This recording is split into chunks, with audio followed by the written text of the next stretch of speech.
Em cima do pato, com Edilene Lopes. Edilene Lopes, o presidente Lula entra em ação para aprovar a indicação de Jorge Messias ao Supremo Tribunal Federal. Bom dia.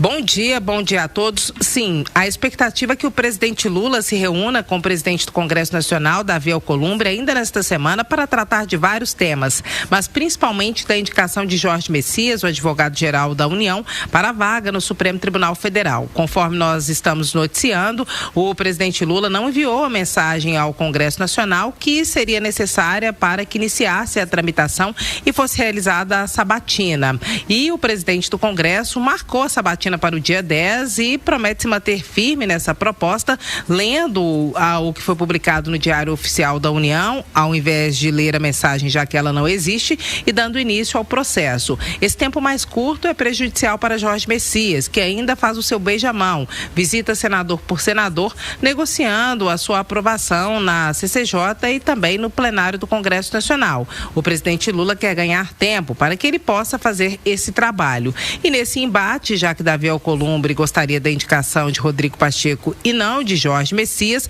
fica um impasse em relação ao resultado ao qual se chegaria, podendo haver inclusive a reprovação do nome de Jorge Messias. Se isso acontecesse, poderia vir a ocorrer uma ruptura institucional entre o presidente do Congresso e o presidente da República. E no fundo, pelo que eu converso com interlocutores, nenhum dos dois quer isso. Muitos dizem que Davi Alcolumbre tem esticado a corda, como fez, publicando uma nota no domingo, dizendo que o presidente da República estaria incorreto ao não divulgar a mensagem, ou seja, fazendo uma crítica ao presidente Lula. Muitos dizem que ele quer esticar a corda para que as negociações que ele faz no momento com o Palácio do Planalto avancem. Ele negou qualquer negociação com troca de cargos ou emendas, mas nós havíamos adiantado aqui, dito nos últimos dias, que a direção do Banco do Brasil, por exemplo, estaria em negociação.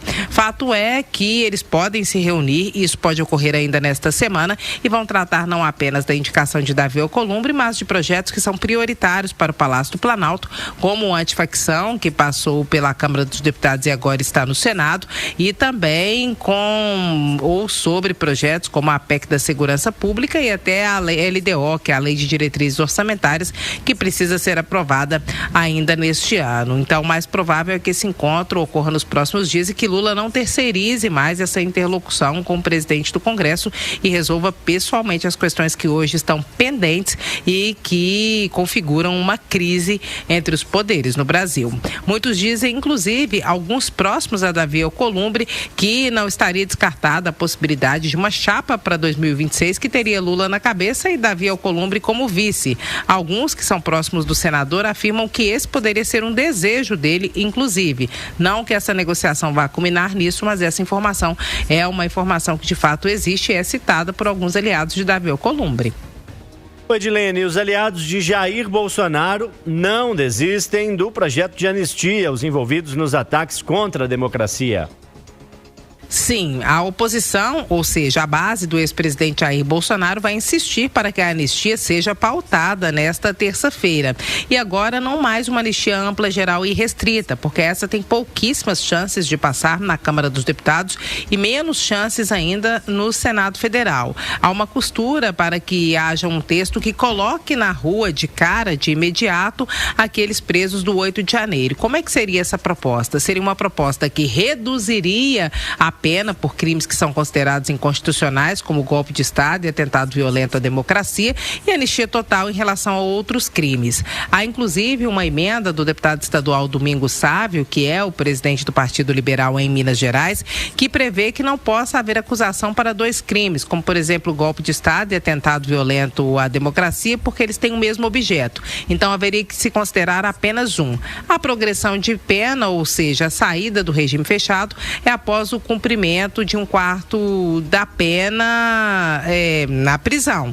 Mas esse texto flexibiliza essa emenda de Domingos Sávio, considera que seja um oitavo, ou seja, ao invés de passar 25% do tempo da pena presos, esses detentos estariam apenas 16% da pena presos, o que colocaria eles na rua de imediato após a aprovação desse projeto. E haveria anistia para os outros crimes que não são considerados pelo Supremo Tribunal Federal inconstitucionais. Se esse projeto fosse fosse aprovado, por exemplo, a maior parte dos presos do 8 de janeiro estariam na rua de imediato. Essa é uma emenda colocada ao texto da dosimetria, que é a proposta feita pelo relator Paulinho da Força, e se essa emenda for votada em destaque, ao invés do texto do Marcelo Crivella, que é um texto mais próximo da anistia ampla, geral e restrita, isso poderia reduzir muito a pena e acabar livrando aqueles que estão presos hoje da prisão. Inclusive, o próprio ex-presidente Jair Bolsonaro estaria incluído nesta proposta. Então, há uma negociação para que esse texto formatado hoje seja colocado em pauta, ou pelo menos nos próximos dias.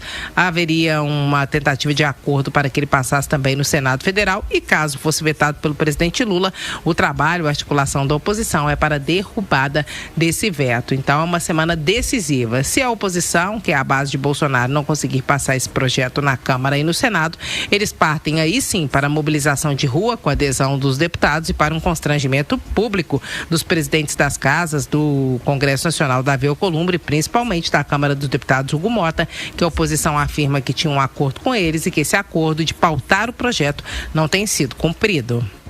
Edilene Lopes, coluna Em Cima do Fato.